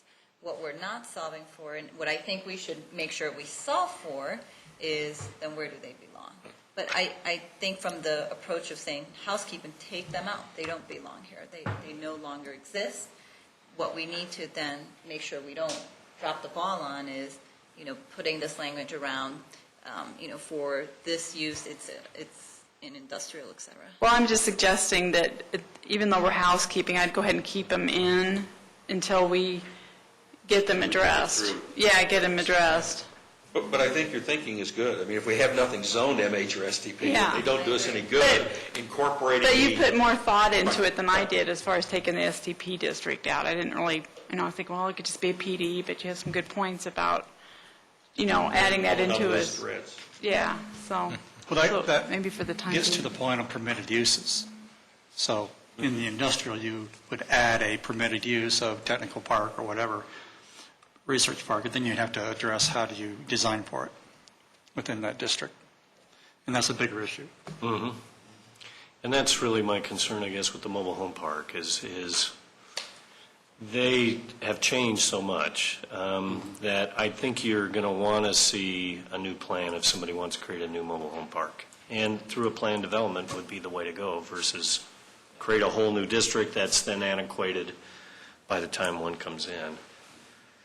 Yeah, but if we're going to start trying to invite new development or redevelopment, you don't want to put somebody with an idea on the spot of saying, I'd like to put a mobile home park in, but I don't see any place I can do it, and have staff say, well, you tell us where you'd like to go, and we'll tell you whether we can do it or not.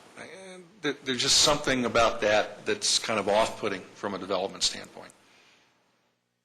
Better to say up front, you can put it in these zone districts, long as you comply with the following requirements. Call it a sub-district or whatever, but or additional constraints that go along with that use in those districts. But make it plain, up front, black and white. They know what they're getting into when they come to staff. So they don't waste your time and you don't waste theirs. Well, that opens the door to now prefab buildings. It's part of mobile home type construction, but they're prefab and they're on-site located, and do we allow those? So, Manufactured housing. Manufacturing. There's a big difference, especially in the lending side. Yeah. Sounds like another issue. But aren't we already saying that because we don't have anything that's zone mobile home, that we don't want mobile homes in the city? Well, that was a possible interpretation of either not having the zoning, a zone for it, or not having it in the zoning code. And I think, unless we're going to say that up front, then let's at least define what the expectations are. Here's where you could do it. Here's what you'd have to do to make it work to protect existing uses. But one or the other, either say, no, we're not going to do it, or, yeah, we're going to do it. Here's where you can. Here's what you have to do. We've got nuclear power plants, we don't have anything in the code about them, so. Where do you stop? Where would Could be If we don't say it, considered- they could be if we don't say it's considered allowed, STP. it's not allowed. Why bother asking? Are we saying we're not going to allow a research park? Are we saying we're not going to allow a mobile home? PD, right?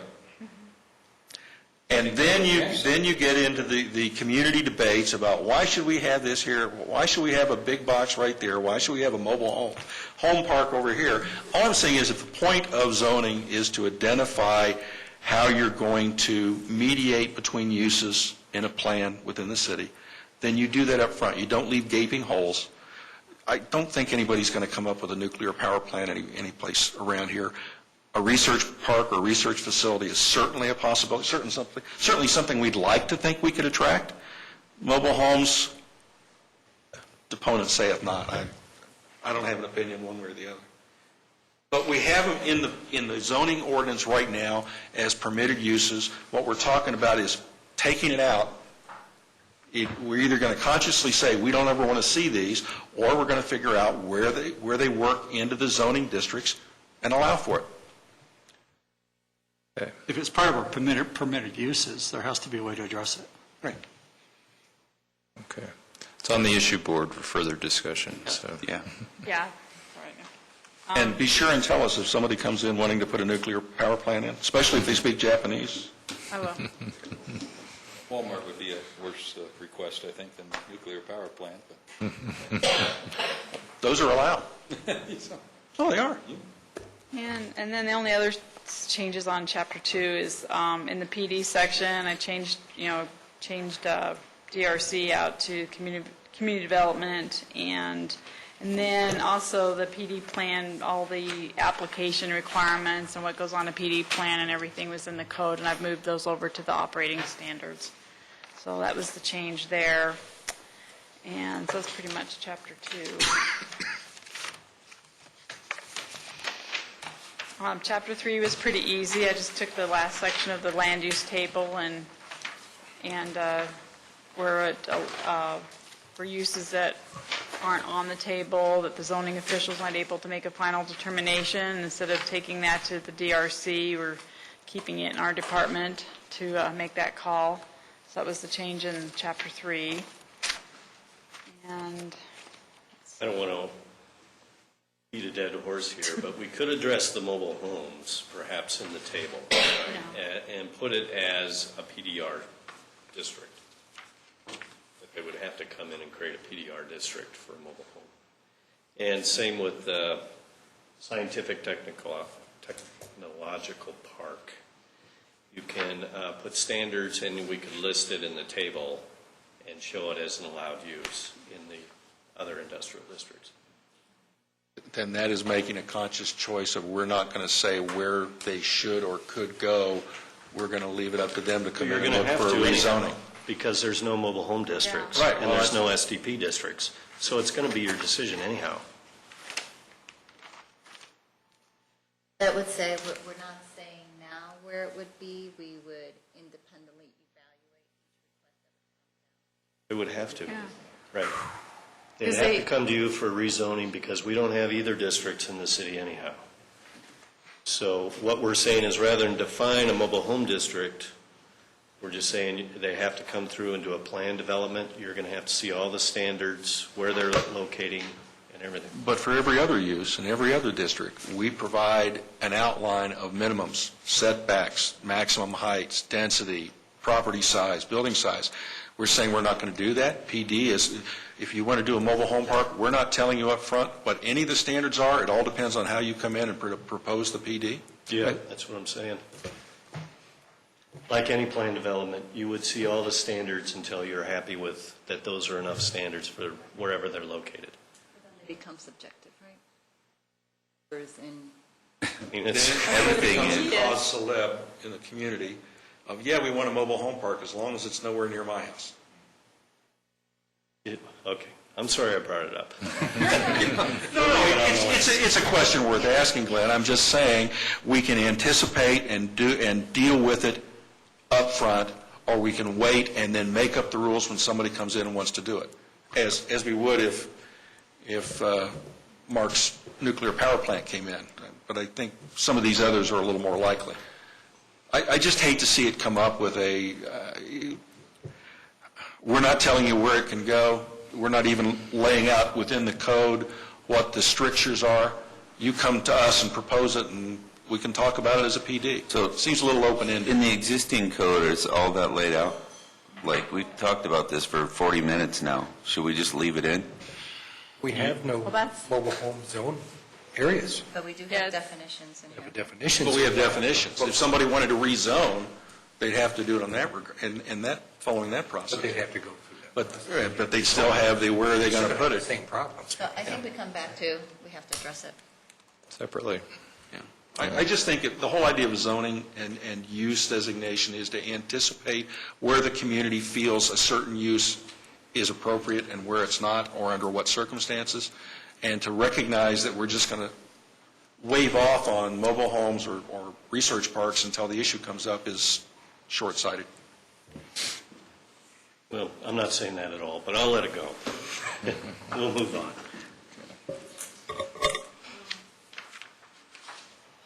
So we're on chapter 3. We're on chapter 4, and most of chapter 4 was just, eliminating term DRC references and changing them to staff or community development. One big delete that I have here is regarding alternative roofing materials. How did that get into the code? Well, that got into the code because we have a number of PD plans that actually, they have architectural materials on them, and they specify cedar shake shingles. And, a few years ago or so, it got to where insurance companies weren't covering that. And so and people were having to get their houses re-roofed and everything, and here they are in a PD that requires them to have a cedar shake shingle, and, the insurance companies aren't covering them, so that's why we did this, okay? That's why you want to take it out, but it's more of a building code. Well, exactly, that's why, A zoning so this got put in here to cover the PD plans that have that requirement for design purposes, but when they put that in here, they added all this other detail, as you see in here, that we don't even know if that's even consistent with the current building code today. So we thought that really didn't belong here in the zoning code. So that's why that's being struck out. So you're not saying they're prohibited with this. All you're saying is that any general development plan or set of declaration of covenants and restrictions that require them is moot, is Well, void. just the PD plans and the PDOs. Well, we yeah. can't do the covenants. But yeah, Right, that was but that. the covenants would But go I don't- with the PD I don't want to plans. have to sit here through the zoning code and regulate the weight of them and all that kind of stuff. So that was a little bit too much in there.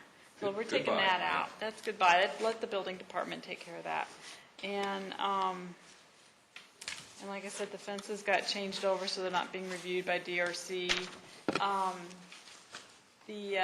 There's a section regarding mini warehousing that's quite detailed. So apparently sometime back when, that was a big deal around here, I guess, putting mini warehousing. And what I just did some corrections in there that were redundant statements and stuff, and just omitted some of that redundancy that was in that code, and then also removed the references of DRC out of it too.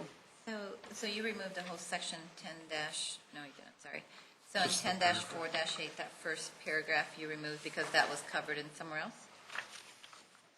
Well, it's kind of redundant. It's in the table, for one thing, that mini warehousing is allowed in those districts. And it says here that mini warehousing is required to have a site development plan. Well, any commercial development is required to have a site development plan. That's elsewhere in the code. So that's what I mean. This chapter had a lot of redundancy in it. So.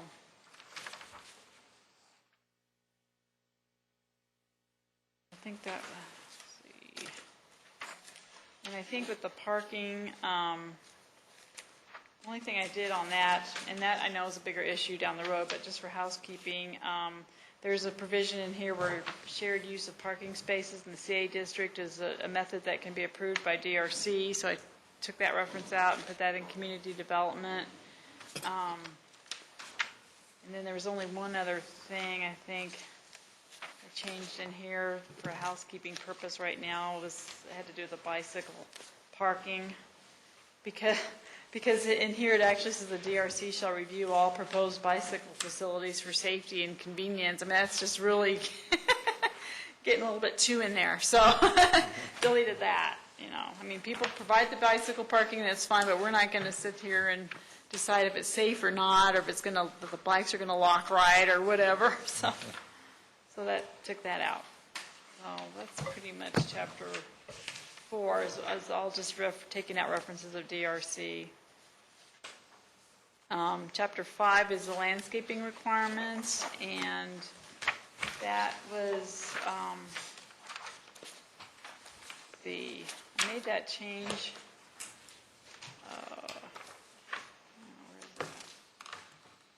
I have a question on this one.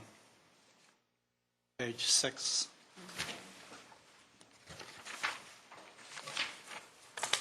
Item 1B, landscape features, types, sizes, quantities, locations approved by the city arborist.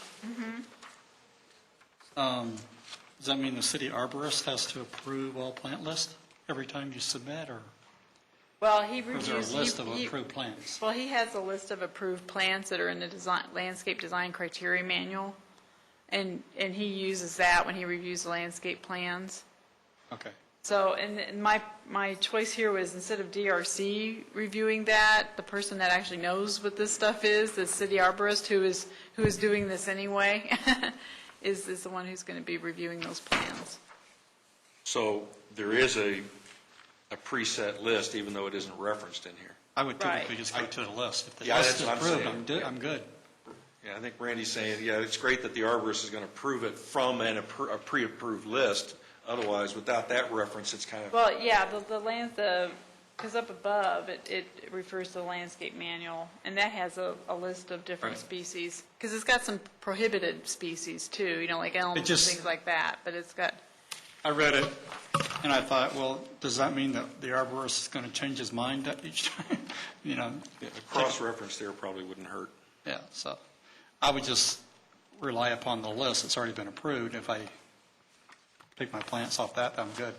But I just wanted to clarify what that was about. Where is the actual list, Jan? well, Where- I'm reading let me read this, natural or structural landscaping features of type, sizes, quantities, and locations approved by the city arborist.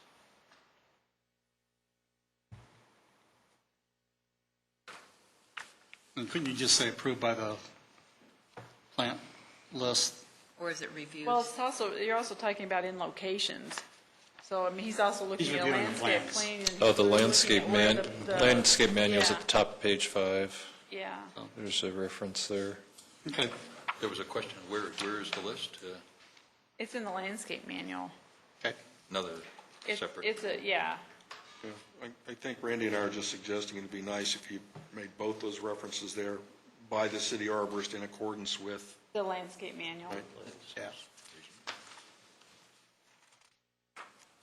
Yeah, especially since on page 5, it's specific to trees, and I think this is all kinds of landscaping reference here.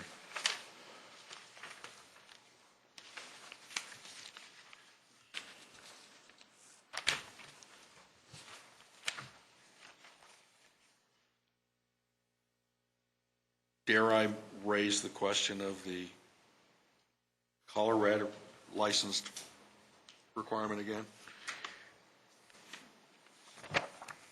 Is that really necessary? When we say consistent with state law, is that really saying the same thing as required by state law, or is it only trying to imply that it's required by state law? Because I don't think it is. What for us. what page and what do you? Oh, it's on the summary. I think if it's consistent, then it's not necessarily required. I'm okay with that language. I understand. I was here last time you brought it up. Yeah, I know. And I've heard attorneys say they like the consistent with. What I'm really asking is, do we really need to require that an landscape architect be Colorado licensed? State, as I understand it, state law does not force us to do that. So I'm saying, why is it necessary or advisable for us to incorporate that requirement for any landscape But you plan can't that call comes in? yourself a landscape architect if you're not licensed. Sure, if 49 other states you can. Yeah. No, if you're licensed in Wyoming, Utah, whatever else, you're a landscape architect. You don't have to be licensed in Colorado to Yes, you practice. do. Yeah, you do. To You practice do. in this state, you do. Yeah. I'm a licensed Colorado landscape architect. For To any practice. You know what? project. Excuse me, we're going to take a look at this, and we'll put in a memo and bring it back to you. Okay? So let's move from this issue, and we'll... Yeah, we'll all I'm look trying to at- get at is, Yep. under what circumstances is a state licensed architect necessary for a project? It's not for my home. Not for residents. We will, That's all the distinction I'm looking for. research that. Yeah.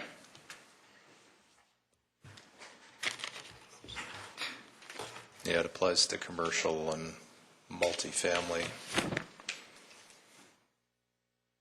I think it said, well, I know we're getting off of it, but Dave printed it out for me, and I think it refers to commercial and multifamily units of, I think, 4 units or more, and everything else, single family and less than 4 units was exempt from it, so, and...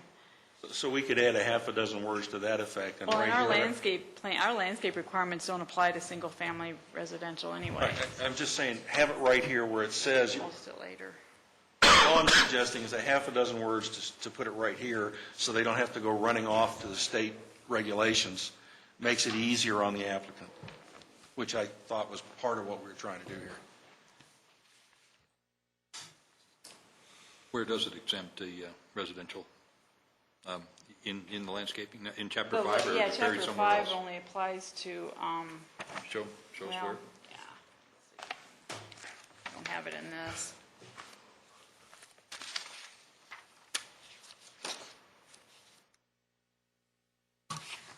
Yeah, these landscape requirements don't apply to single-family residential, correct? Pardon? This We know chapter that. 5. We know that, but somebody coming in to submit an application, where does he see that in here? He doesn't. Well, it talks about applicability in Chapter 5, and the landscape plan is required, prepared in conformance with this chapter, but shall be submitted for parking areas and unobstructed open space and all multifamily, business, and industrial development proposed within the city requiring approval of the site development plan. Parking areas, unobstructed open space, and common open space on all final PD plans. Landscape plan with the final PD plan, it doesn't, it's for parking areas and unobstructed open spaces for multiple family, business, and industrial development. Doesn't list single family in there, so. It sounds like you're going to review this and get us a... We so can bring back let's- some options in a memo and research it, so we're not just spinning round and round this issue. Okay. Chapter 6. Chapter 6 just basically took all DRC references out and put all that authority on the floodplain administrator, who's the city engineer. And for those of you who go looking for the definition in Chapter 6 list of definitions, you won't find it under administrator. It's under floodplain administrator, so just a little farther along the alphabet. And you also are going to be getting a big amendment to this chapter anyway, come fall, I think, because that's what engineering told me. I think there's a bunch of new regulations with FEMA that are causing these regulations to get updated and changed. So you're going to have this chapter in front of you again anyway. Fall. Okay.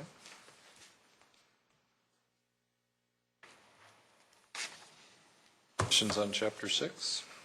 Go to 7. Last one, right? That's 7, I made some bigger changes on because, we've been seeing some problems with applicability for when the site development plan is required, so we had proposed different criteria under that. Because the current code was, requiring, if somebody was changing a use in an existing building and their new use was going to require less parking than what was there on the site, they still were required to go through site development plan approval. So we were hoping to just change this so that The only time people would be required to do a site development plan is if they're building a new structure, if they were adding, doing an addition onto a new structure, and we're changing, physical changes to the property, such as adding more parking lot or modifying the landscaping and stuff like that, instead of the change of use thing that we had before that just didn't make a lot of sense. Except that if they are changing a use that does, even within that particular zoning, require more parking, They would have to go through site development Okay. plan, because they're going to have to they're going to be making a physical change to the property to add more parking, and that's covered under the new, what I'm proposing. so if they come up with a new use that has less minimum parking required, and that frees up space on the site to expand the building or put some auxiliary facility, like an outdoor dining area, something like that in. 10 years down the road, somebody else comes in and wants to go to a different use that requires the kind of parking that was there in the first place. What happens then? They've got to conform? I'm sorry. Okay. Run that by me again. Okay, I've got a property right now that has 50% of the site, or 33% of the site is a building.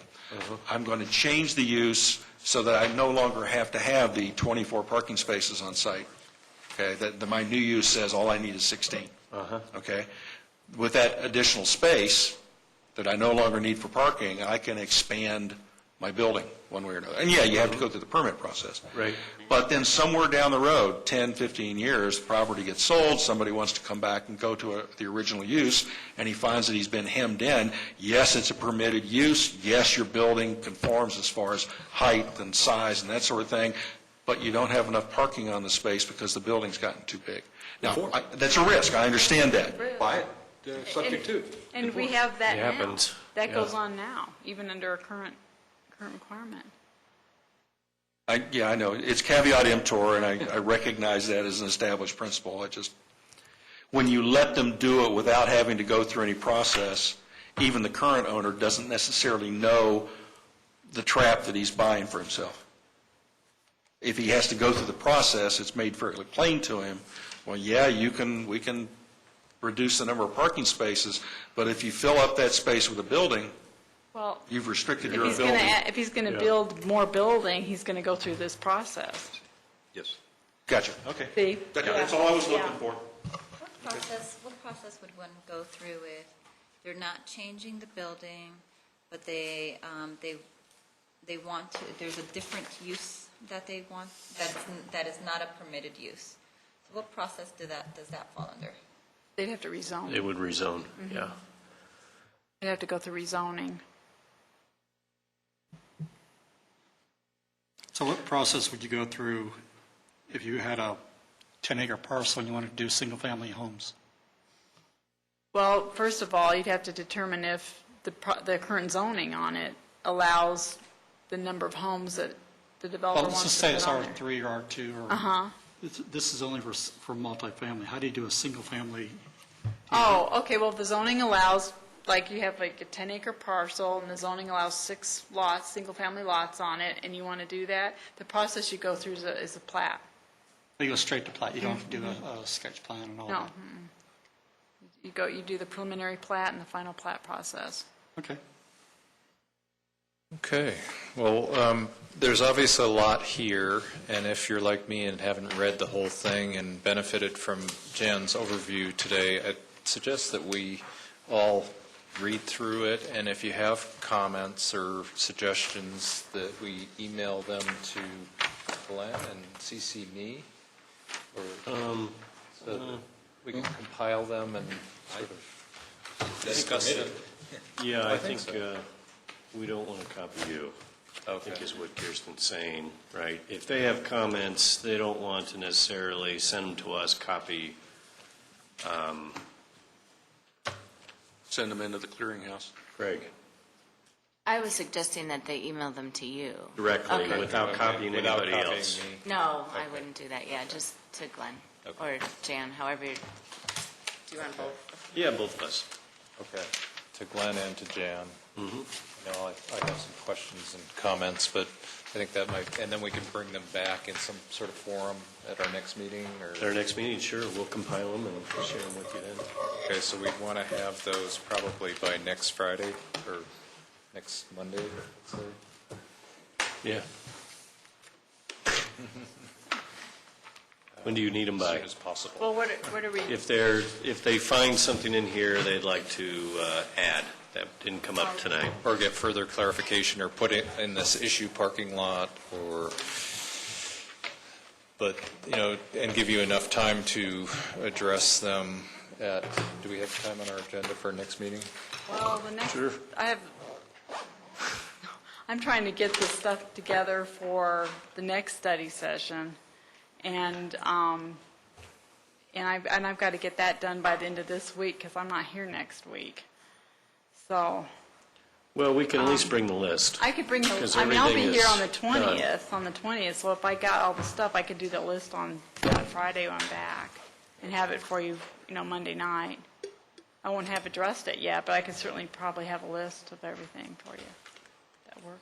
So when would you like our drop dead date to be for comments on this? End of this week? Well, since I won't be putting the list together until the following Friday. Oh, so we have more time. Friday before the Monday. Yeah, Okay. that would be fine. Okay, Gives you Okay. guys more time. all right. Can I make a 10-second plug for what we already referred to? In the APA magazine, great places, stuck in no place at all, pertinent to a lot of the things that we've been talking about here, that have been talked about on the Inspire Littleton website. It's worth a read. It's about 4 or 5 pages. Very relevant. Thank you. Okay, thank you all. Thank you all. Thanks for all the good work. Okay. Who gets these?